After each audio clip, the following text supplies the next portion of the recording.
really an open question on how managing a remote team differs from managing a team in office. Sure. Like Happy for any. yeah, for Snap Search, of course, we have been into a search firm, so we have a lot of things online. Could be the database, could be the Excels, could be the monitoring standards. But then virtual monitoring, virtual tracking the performance becomes very difficult when we have a huge team, because somewhere we are also deep seated that in a way to empathize the situation currently, we are not tracking their performance as in a day-to-day deliverables. So some or the other way, we also feel that they are into a new setup, new working. Maybe the place is not good. Maybe the internet connection, although the infrastructure has been given by the office, so sometimes it becomes difficult to track the guidelines what they have been following in the office. They have been doing is in the delivery day-to-day things. It becomes very difficult. Right. Sure.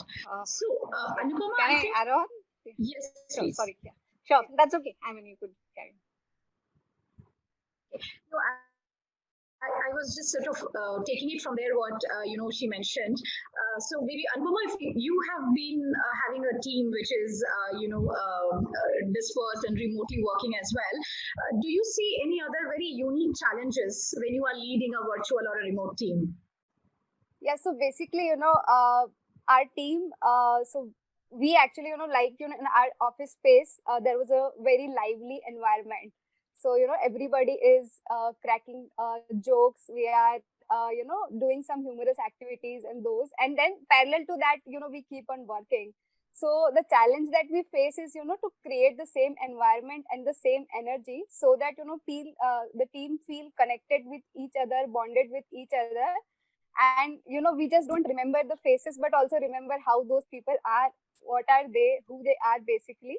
So that is the one challenge that we face, but I think we can also talk about that, like I had, so what we did was when we started this, we had a lot of dilemma in our minds that, how will it happen? Because we had never done this before, the remote working thing. So, like, how will we monitor people, whether they will spend time on the assigned task or not? So there were a lot of trust issues which we had. And so me and my founders, we were having debate, like what kind of environment we should actually, create in the remote working hours. So, there were ideas like, we should install softwares in their laptops where they can, and people can actually track down their work, how much time they have spent on particular website and those. And then there was ideas like, that no, we should actually, trust our team, we should not do those kind of activities. So in the end, out of a lot of debate and discussions, like we ended up deciding that we should trust our teams on their integrity and like the task that is assigned to them. And so far it has been that one decision that we took, we have received the rewards for it. So our team has actually doing very good when working remotely. Great. Yes, Nivedita, over to you. You were saying. Correct. So I will bring in a different perspective to the table, which is more like from a psychological perspective. So, as we all know that we all have certain different learning styles, people learn by audio, visual, kinesthetic. Similarly, our people also, they are more comfortable with certain communication styles. So while when it's an office working style, there are people who just pick up the pen and they go up to the whiteboard and they conduct meetings. While when you actually look into the remote working, we are kind of quite glued to the screen. So everybody has their own set of challenges. So when I conduct my own con calls or Skype calls, so there are people who might not be as interactive during the Skype call or or the Zoom call in comparison to when they were livelier in the office setup. When they could just kind of get up and give a presentation or just throw up questions. Right. So one quick question. I could, of course, see that there are some challenges, and I can see the communications coming up as one very important point, and we'll take it in details because I think that's extremely important. It's about people. One question: what would be the positive sides? I'm sure there are some benefits also of working remotely. Would you have experienced yourself working remotely, or that you have heard from your teams some of the positive things about working from a distance? Yeah, there are a lot of, because we save on time, we save on energy, we save on resources, we save on any casualties coming up in the traffic. I've heard many of my teammates, आज puncture हो गया, kinetic brake हो गया. That there are a lot of things, and that time our team can utilize in making up their own upliftment in terms of their household chores. They can relax, or could be an extra work from the office which they can get a good results. So as an employee, there are a lot of things in indirectly that are benefiting to employer as well. Right. So you'll probably be surprised that 50% of staff of my workforce, they were already working from home even before the COVID-19 hit us. Because they were housewives who are on a sabbatical, and I brought them back to work. So what happened in that case was that they were still at home, they were at ease, they were able to take care of the family, but still they were able to shell out certain time during their day, during the daily affairs, and still dedicate themselves, and that gave them a sense of accomplishment. So this opens a window to many people who could not travel far off distances to various, and I mean, we are in Ahmedabad, it's a small city, but think of something like a city like Bangalore or Bombay, wherein traveling itself takes, as this Ashika just mentioned, that traveling itself is a huge challenge. So it opens windows to many people for that matter. It brings in, I mean, much more comfort when you're working from your own space. You don't have to neglect many other activities for that matter. So that I think is one of the pros of working remotely, on a more virtual team mode. So one of the good part, which I also faced, and like I had a conversation with my team as well. So when people used to work in office, like it is Monday to Friday or sometimes Monday to Saturday, and then you have sometimes extra hours, long hours. So people had to stay up late. So they always have this dilemma in their mind that they are not able to give enough time to their family. There is this work life balance which they are missing out. So that parallel thought process was always going in their mind. So because that office has a regular timing which they have to attend to. So what I'm seeing and talking to my team as well is that that kind of question has eliminated from their mind. So now it's kind of flexible. So they are sitting at their home comfortably in the comfort of their home. So they have designed their workspaces which is a little bit isolated from their in their home.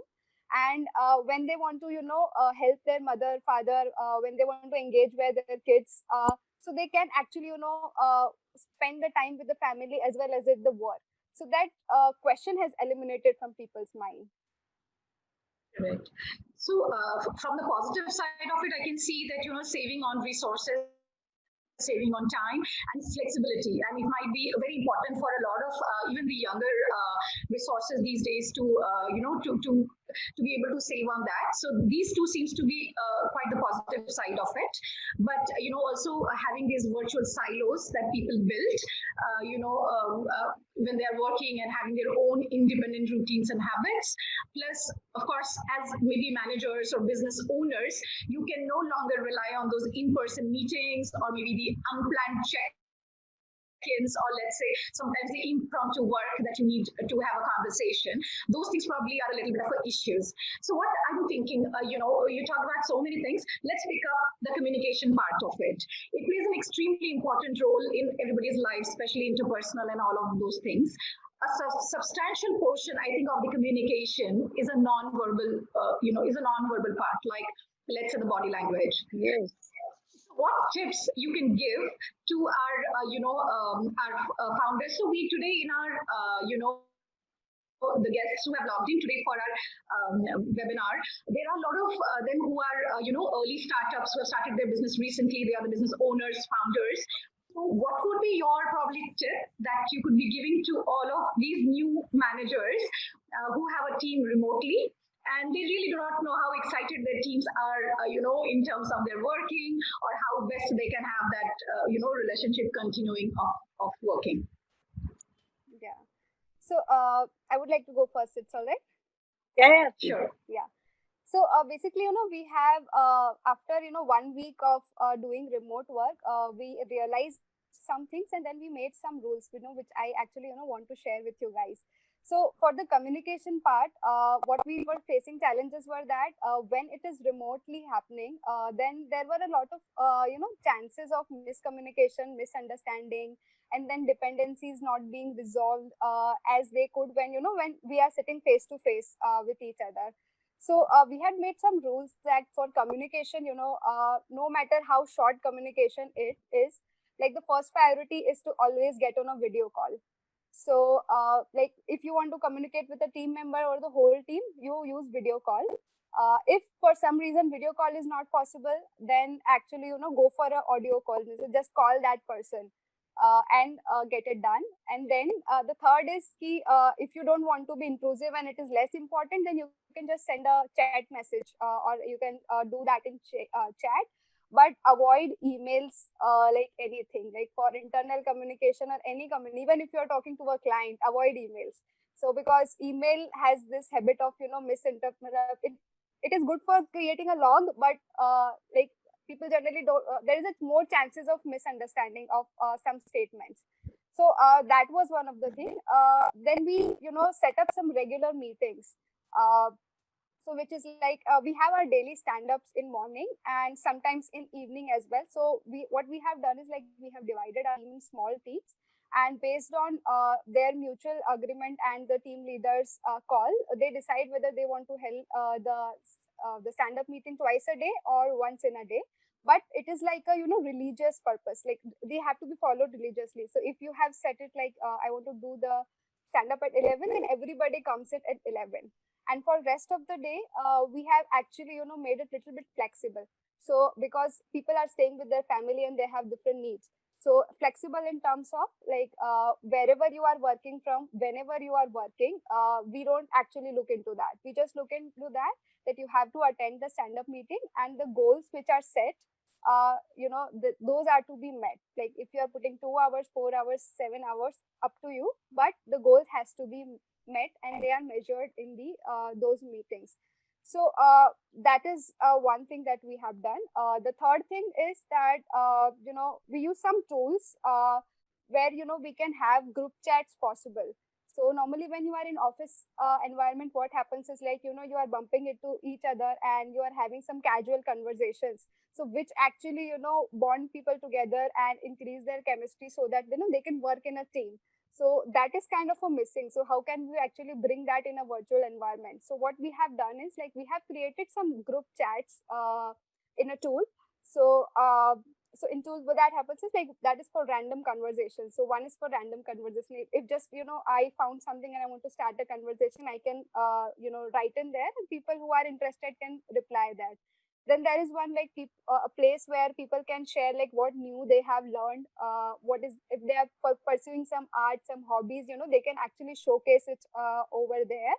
So that kind of spaces we have created so that people don't miss on that part of that mini conversation between two people and knowing like what is going on in someone else's life. So that is one. And the fourth is that like in what I faced was like smaller teams are having their regular interaction, but when it's come about the whole companies, like for example in our company we have 40 people, but it's I work with or somebody work with 10 people. Then how to make that connection that we are a big team, we are not we are all of us are in this together, we are not alone. So that kind of bondage, what we do is that in our company there are 2-3 peoples that we have created, like that's a group, and what they do is like they organize these games or this kind of activity where everyone in the company comes on a Zoom call. And for example, in last week we had a Pictionary. So in Zoom, people were drawing that whiteboard, like they were drawing some sketches, and then everybody was, guessing what it is. So that kind of activities, also we are focusing on so that people don't miss that charm of being in office and, being working in a big team. So these were some of the points. Thank you, Anupama. I think quite a few important points. So, I can see that, these small casual talks that we used to have, in our office premises or probably in the chai ki kitli, where different teams will come together or people working on different things will come together and have the chat. So here also virtually you are trying to see that, people or employees who are into different roles and work are also coming together and doing the work. Nivedita and Ashika, is there anything you have been doing differently and that's helping to continue with this effective communication even in the remote scenario? See, for us, looking up in a different perspective is basically when they are working from home, their family has to be very supportive in case there are many of the people they have no space much as in a dedicated desk table where they'll be taking up client calls, talking to candidates, and that comfy atmosphere at home. So what we do is we generally keep on engaging their family members also through WhatsApp or some Zoom calls that how they are doing, what they are talking about. So that is something which they feel as in a family that it is a official team, but it comes as in a family second kind of thing. So that is how that is one thing which we have helped in this season of lockout. Sure. All right. Sure. So maybe just one more point to make is that, while a lot of people would be spending a lot of time on screen, so it's important that every meeting that's what we have been doing, that every meeting that we conduct, we have a starting time and an ending time as well, so that people know this meeting, starts this Yeah. time, and the discussion doesn't go haywire, wherein we make sense, we make sure that the meeting has a specific agenda as well, and there are certain deliverables of the meeting as well. So that's very important, wherein people know that, okay, that the Zoom call is probably to be between 11 and 12 o'clock, so they know that they have to split the rest into various activities that where they're accountable for. So that's something wherein the agenda fixing is very important, and something that we make sure in terms of evaluating meetings and during the meetings as well is feedback. So wherein the bigger goals are cut into smaller goals as well, smaller objectives, and feedback keeps them on the go. Right. No, absolutely makes sense. And I think these are some of the new ways of working, which I guess most of us will have to sort of adapt. So before we go to a couple of questions that has come around these, a quick open question to all of you. Can you recommend or suggest some of the tools or maybe technology that can really come handy? Like, for example, Zoom, I know everyone's using around, which can really be helpful for doing all these different kind of communications. And if at all there is any specific tool, I don't know if we have any of our guests who are attending today want for us, say, project management or for anything else also. But generally, to start with, at least the communications and bringing all the teams together, you have any suggestions around that? So Microsoft Teams is also a good option in when you actually want to do online meetings. So besides Zoom, that's one of the stable mediums of doing online meetings. Microsoft Teams. Google Hangouts has also opened up as a group video call and the meetings now recently. So that also we are using. At least we were doing chats. That is an internal. We were using Hangout as an internal communicator in the office also. So in office we were used to have this internal communicator itself. So we were adjusted to that. Only the virtual challenges that face to face, influencing the decision of a team becomes a challenge in virtual environment. Right. So these are only a few, I think, which I have right? actually a plenty of tools that we use. So actually, the awareness and the usage of our tools has increased because of COVID-19. So earlier, we used to use it just for the sake of it, but now I think we have adopted them quite well. So of course, like for video calls and all, like Zoom is the one that we use. So there were some security issues that like some people had raised earlier, but now they have released a lot of security patches. So I think you don't need to worry. You can actually start using Zoom too. Then Google Hangout is there. Yes, Microsoft Teams is also there. So that we use for face-to-face meetings. And of course, like you need to have your communication channels for group chats, for example. So for that, we use Slack, and at the same time, we also use internal tool which is Griddle. So we have made an internal tool for ourselves. So there, you can create these mini groups for different purposes, for co-learning and those interest-based stuffs. Yeah, so where people with the same similar interest can actually share their ideas with each other. That is there. Then in these times, I think it's very important to manage your tasks. So if you use agile methodology or you use Kanban methodology, it is very important, like on the daily basis, you are checking with your team like where you are standing. So for that, the options actually available are Asana, Jira, Trello, Basecamp. So we use a tool which is called Start Infinity. So we use that, but like these are also the option which are available. And like collaborate. So what we have, one habit that we have also developed is like now it is very essential to document everything that you are doing. So like even the meetings that you are having, whatever, for example, if you are developing a feature, as per in our case, so it is important to write the user stories and everything.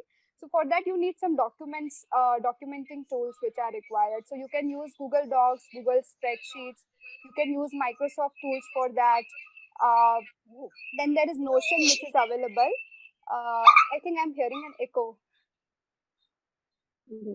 Yeah, it went. Yeah. So, so that kind of collaborative tools are available where people can put down their thoughts and it can be shared in a live environment, and real time editing of two people can happen. And because it is stored in cloud, I can share it with everybody. So I don't. Again, it becomes very easy, and collaboration can happen on that. Then I think so one thing that people miss generally is like that brainstorming sessions that they used to have with their team and the effectiveness of it. So of course, like the brainstorming which can happen in a isolated room with the whole team and a whiteboard, the same cannot be created in a virtual environment. But to reach close to it, like we have started using a tool which is Miro.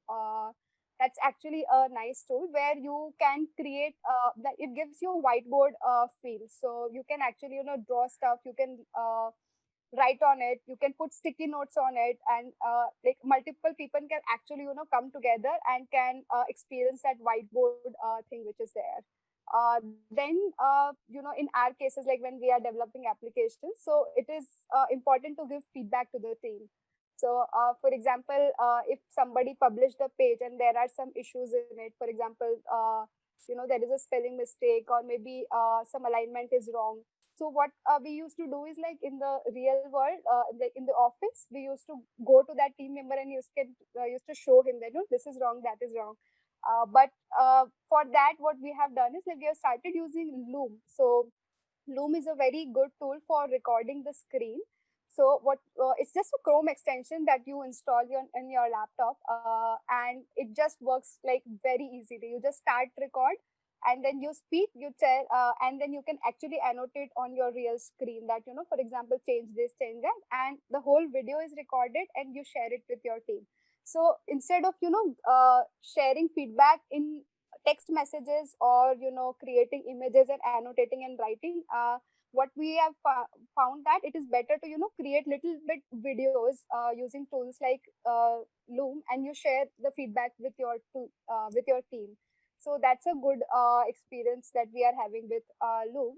And then very while you are talking about these tools, I think I probably can bring in another question which some of our attendees would also be interested in knowing. So managing performance of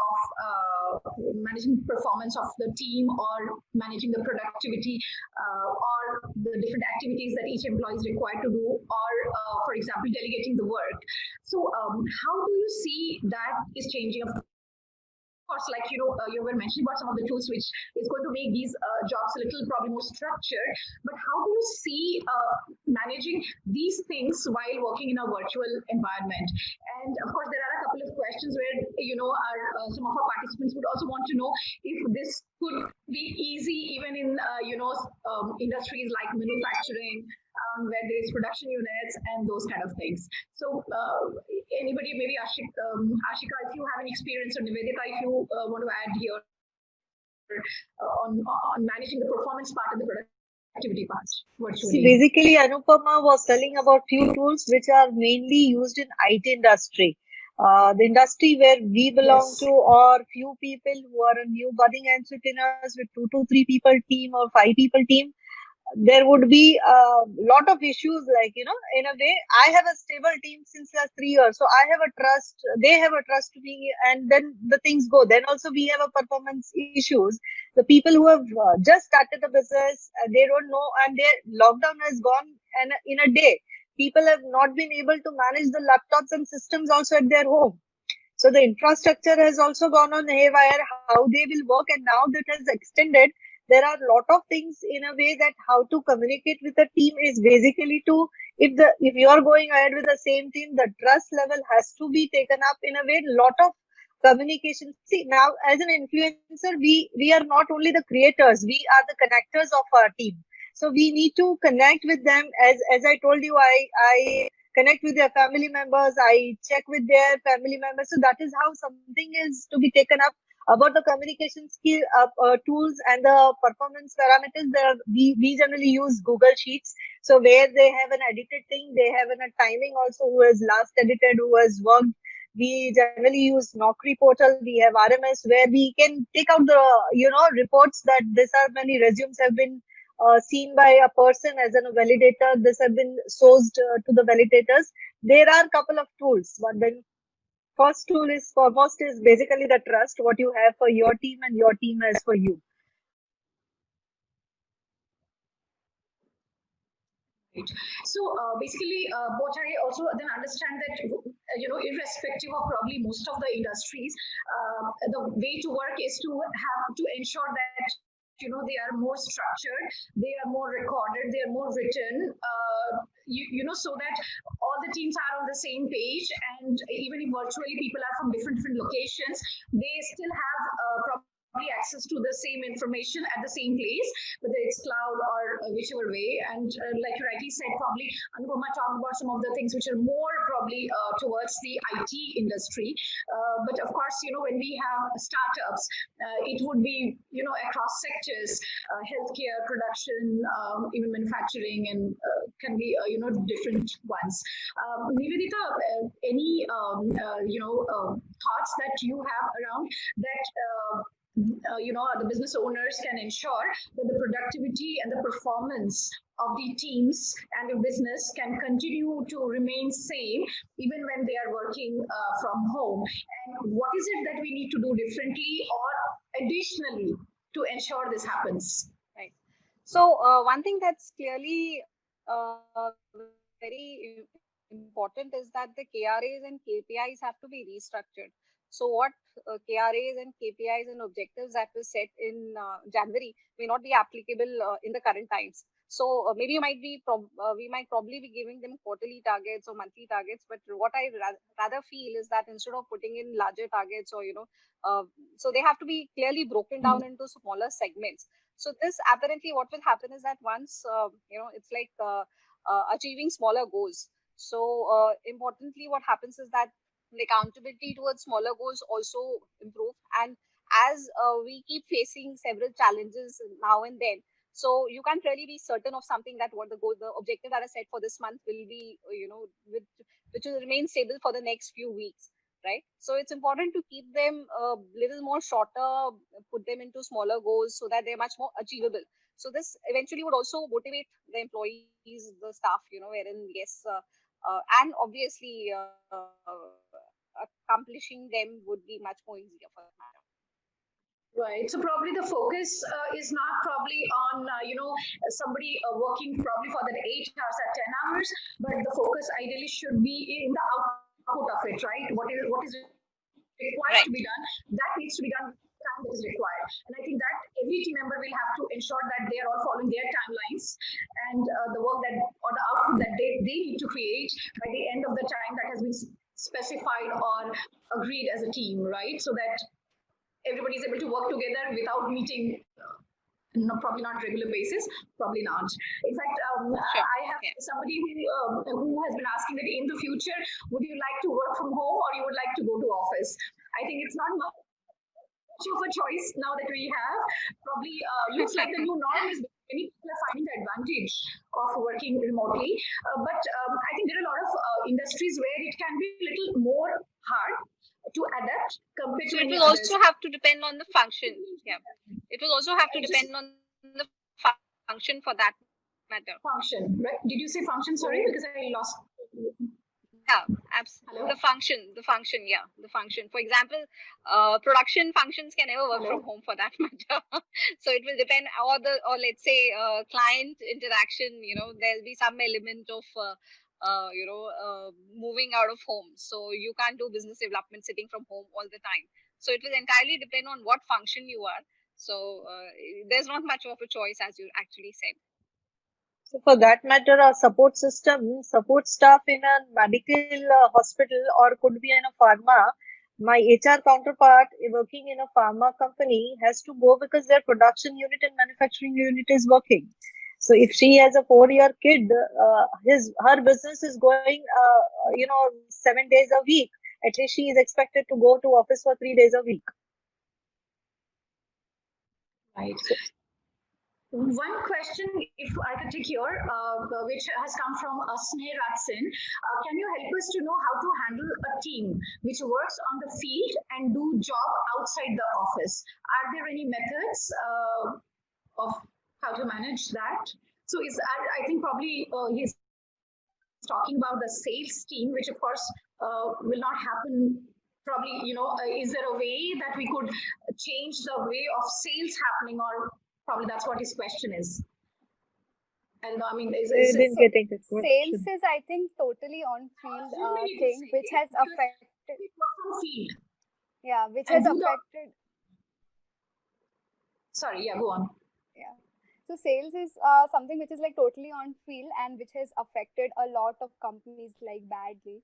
But there are some of the things which I have seen that some other companies are doing is like they have till this last they are trying to change their focus little bit. For example, they are going again this. So they are going for cross selling or upselling more instead of finding new clients. So they are changing the sales target, which I have seen a lot of companies doing. So yeah, I think meanwhile we will have to change the focus of sales till this gets over. So, one question, Nivedita, I think when at work, this is one of our attendees asking, when at work, the employee needs to multitask between home and work, probably, when they are at home. So do you think this can lead to distraction, which in turn leads to maybe lesser productivity? Does it happen? Have you seen that? Yeah, definitely. And I think we all have to stick together before we actually meet this turbulent times. So eventually, irrespective of what level you are, I think everybody has to be, empathetical because at this time it's very.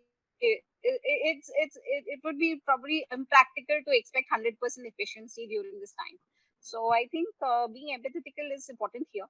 And given the situation, I think so. Obviously, if you're heading a small team of, let's say, of 10 people, there's a lot of personal touch that you would have with each of your employees, right? So you would know what their home circumstances are.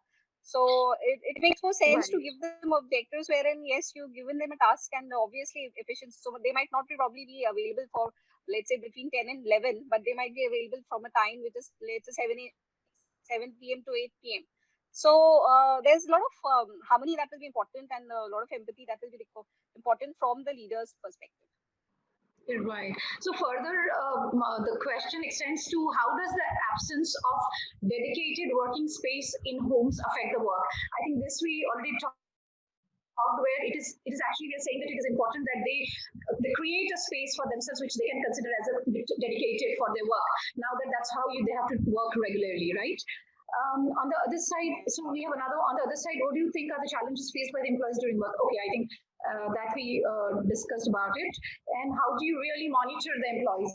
So this, of course, we mentioned that ideally it shouldn't really be the system of trying to monitor or micromanage your teams, but properly giving them the targets and giving them the objectives that they need to achieve within the timelines is, I think, is how it works much better, right? Okay, there's one question from Pranav. How would you manage the delay if it comes due to remote working of the employees? So what kind of steps could you take? Are there any specific steps you can talk about from your experience, how to handle a situation like this when, there is a delay in the work getting sort of completed? So as a leader, I think two skills that are very important for a leader is coaching and mentoring. So, accountability of any employee or any, team member will come in only when there's proper mentoring from the leader as well. So it's important that and understanding the issues as a mentor, as or a coach is most important skill out here. So once that is done in terms of understanding the challenges and then trying and understanding what are the hurdles that wherein which is leading to delay in productivity, right? So understanding the issues, and then of course it needs in terms of counseling that survival, it seems, will be the most important element in the times to come, right? So since it's a small team, we all have founders who have a team size of 2 to 10. That's what you had mentioned. So to make sure that we don't perish and we flourish in this current time, it's important to stick together and ensure that we all grow in terms of supporting each other. So if I think it's a very give and take relationship out here. So obviously, I think that's the coaching and mentoring skills will be very important out. Right, spend some more time on that. So while we talked about this communication within the teams, more we discussed a lot of things around it. There is one question where how would you communicate to your clients and understand to ensure that their expectations are met and they are satisfied with the service or the work or the products that we we offer? Is there anything differently we should be doing when we are communicating with our clients, because we are also working from home, and I mean, anyway, it's a remote situation. Client is also somewhere else in a remote way. Yeah. So you shouldn't be actually expecting immediate responses. Customers, or is it our own employees are our first customer? So in our case, the client has always been remote. So like that front, I think things have not changed for us. Only clients' budgets are reduced. Okay. So right. So let me quickly see if there are any other questions. Okay. Somebody had asked about, I think it was Anupama, you or Ashika, you mentioned about the tool to record. Loom. It was Loom. Anupama said Loom. Yeah, I'll write in chat for somebody to actually. Yes. Loom. Yeah. Right? Loom is good, and then you also in your operating systems you have some inbuilt tools as well. So you can actually look into Google like how to use them, or you can look at YouTube tutorial and can start using them as well. Right, lovely. One of the questions I sort of had here, and I was thinking about it, is with all of these things going on, the isolation and fear in this lockdown, it's a little differently I'm looking at. So there could be, many startups who are in the initial years of their journey. So they have a business to take care, they have sales, cash flows, and so many things. So with the revenues in some cases also declining, what are the options a founder or a business owner has if he or she is not able to afford the team anymore? I mean, unfortunately, these kind of situations are also happening. So do they reduce the size of the team? Should they probably be reducing the salaries, defer them, maybe a part of that salary, or is there anything else that they can do? I mean, do they have any options? And if at all there are options, are there any repercussions on legally, of course, besides moral and, sort of a thought will always be there. What are your thoughts? Either you have seen it or you heard about these. What are the options, a such startup or a business owner has? they're unable to afford the team right now. So, can I take it, Nivedita and Bappa? See, there are a couple of, I'm just taking this question just because of the attendees. There are a couple of attendees coming from manufacturing, coming from IT, coming from service industry, other than, consultancy and all. See, there are this kind of options where we go about, depends on the company and the industry, what we are into. So if it is a service industry where 70% of your cost goes to manpower cost, you don't have any other choice other than downsizing or giving them a cut as in a seniority wise.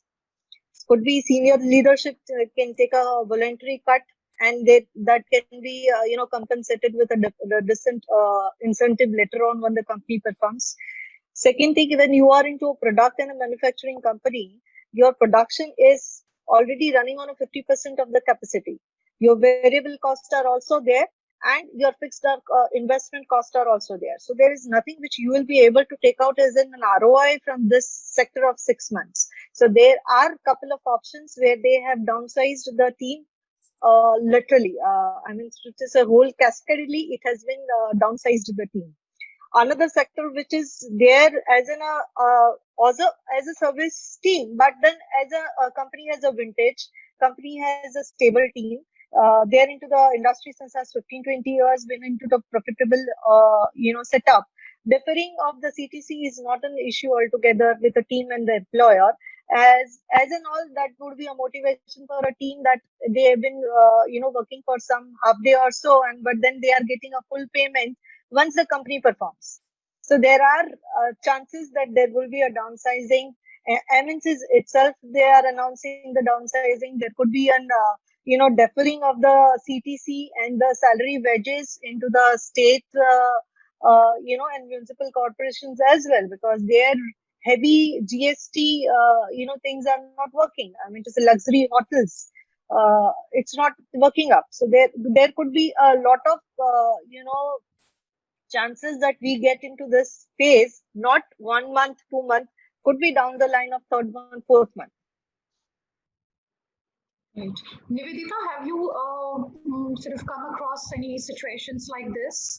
And what are your thoughts? What could we probably? Sure. So sure. As I had mentioned earlier as well, that I have been working with the virtual team for such a long time now, and eventually some of my functions were outsourced for a very long time. For example, we work on a platform which is an online assessment platform, and our IT is technology is completely outsourced. For that matter, even the digital marketing, which we take it as a very serious function, is also outsourced. We don't have full-time people working on the same.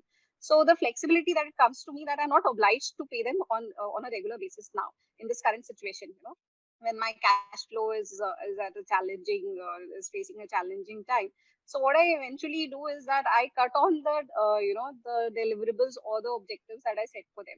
So that doesn't give me a compulsion to pay them, irrespective of whether I'm actually utilizing the services or not.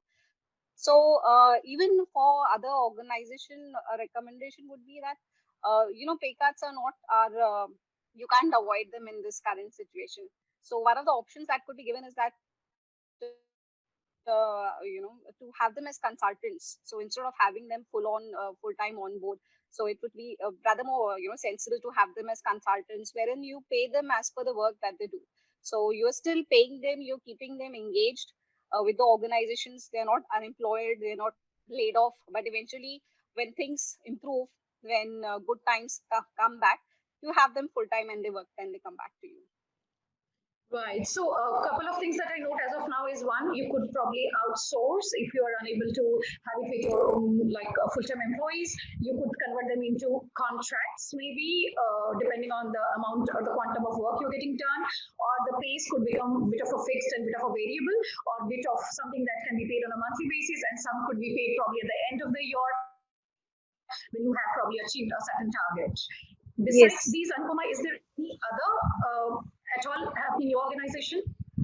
So, so what we are trying to do right now, of course, this has affecting our revenues as well, because like everybody is going on their cost cuttings.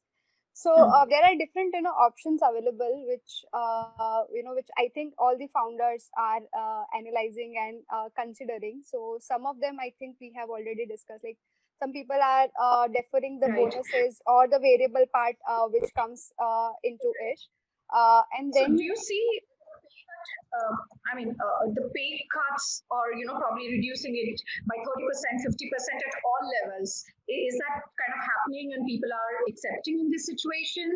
Or, so, at the end, if your cash flows are decreasing, I think you have to take some hard decisions, because it is you have to keep the fuel in the company, and it has to function and go.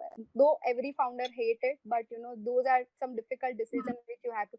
It is if you have a 50 but people team and it is being difficult to sustain that 50 people team for 2, 3, 4 months, then sometimes you have to take that hard choices, right? That it is better to support 40, 30 than 50.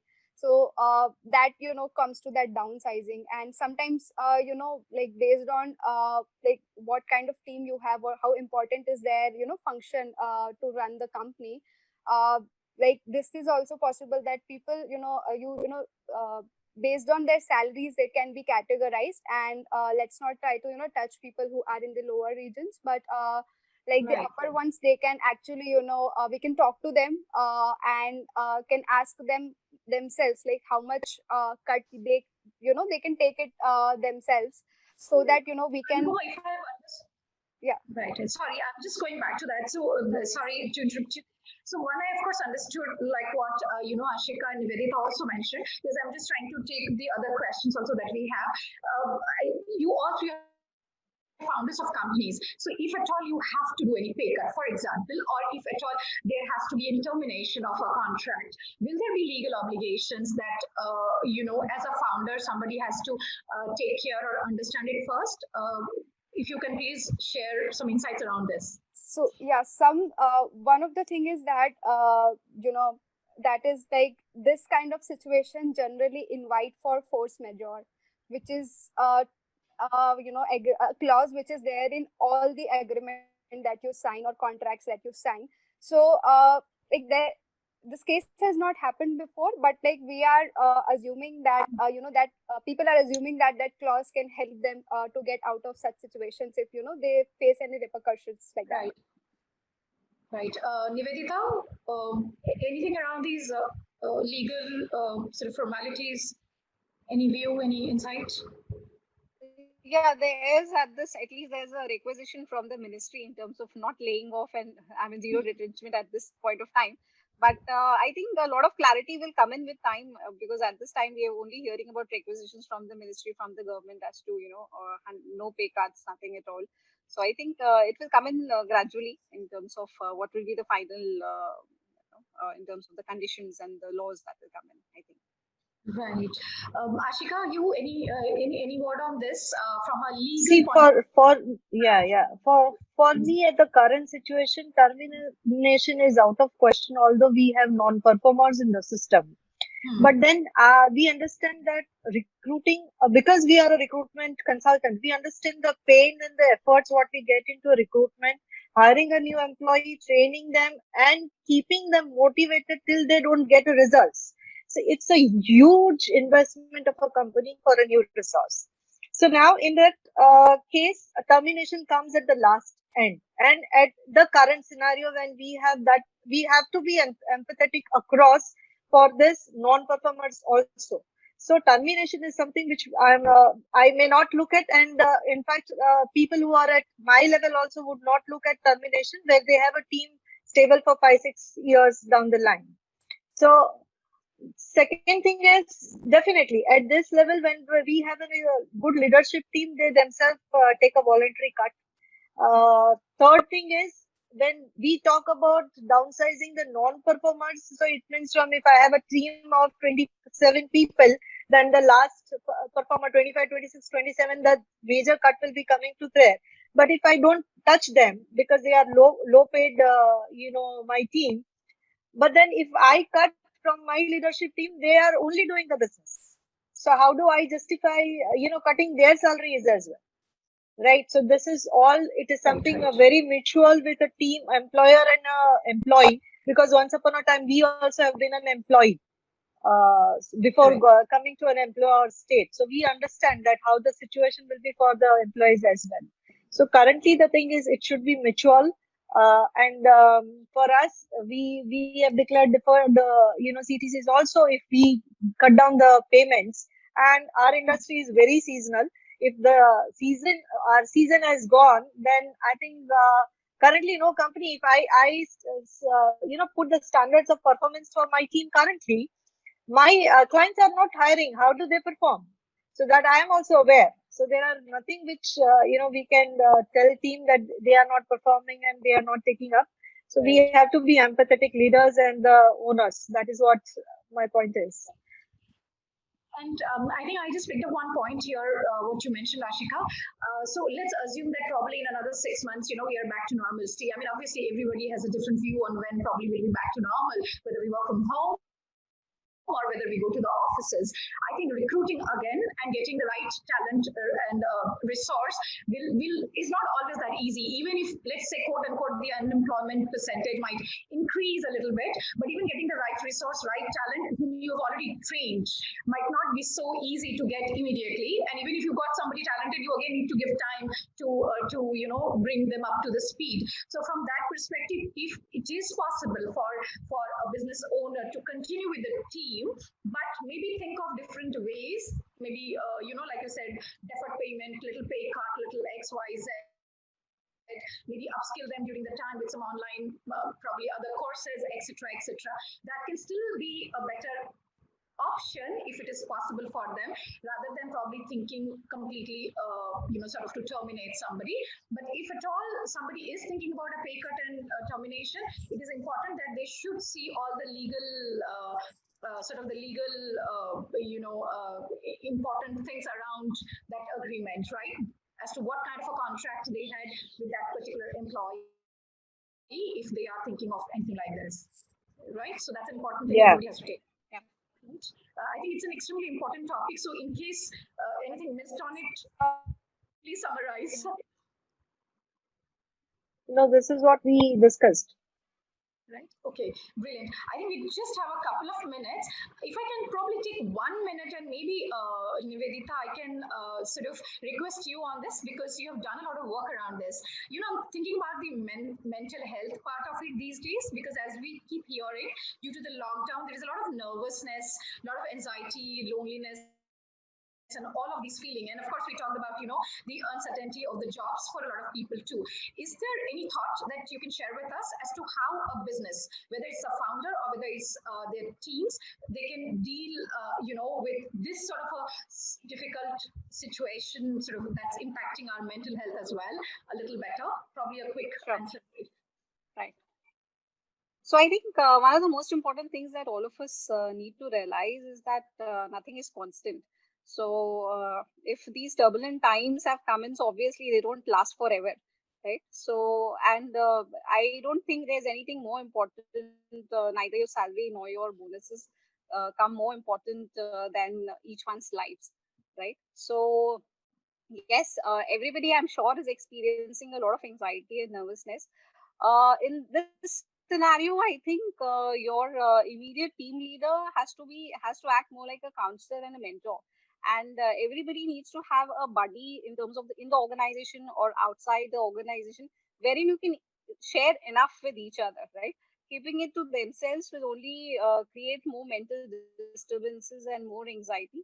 So it's important that the challenges or the anxiety that each person, whether he's a founder or whether he's an employee, respect of what level of it is it, so I'm sure the times to come, we people suffering from obsessive compulsive disorders and a lot of other mental health disorders of various severity.